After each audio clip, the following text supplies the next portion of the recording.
Le plan climat-énergie, c'est un plan d'action avec 184 propositions pour préparer ensemble demain.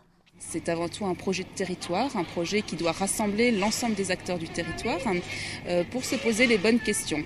La collectivité, dans l'exercice de ses activités, émet seulement 10% de ces gaz à effet de serre.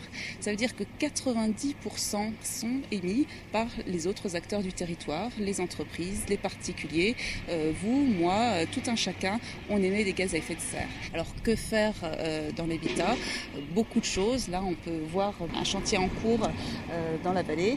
Et donc on voit que c'est un bâtiment qui est entièrement repris avec une isolation extérieure pour isoler correctement le bâtiment et donc réduire les besoins en chauffage de ce bâtiment.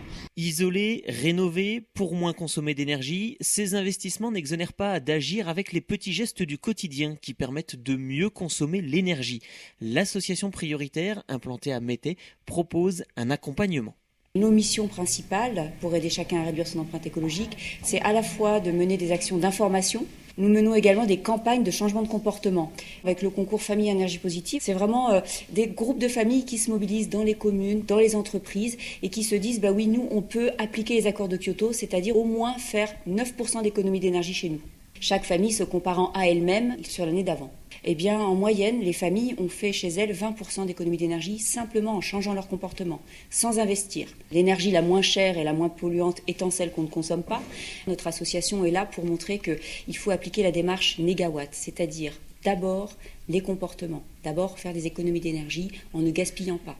Ensuite, l'efficacité des systèmes. Effectivement, avoir une lampe basse consommation, un frigidaire avec étiquette A, des choses comme ça.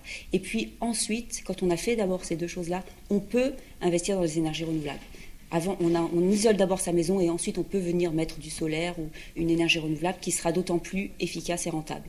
De façon plus indirecte, bien sûr, trier ses déchets, ça participe aux économies d'énergie et de matières premières. Se déplacer aussi, faire du covoiturage de temps en temps, prendre le bus de temps en temps, ça a aussi un impact.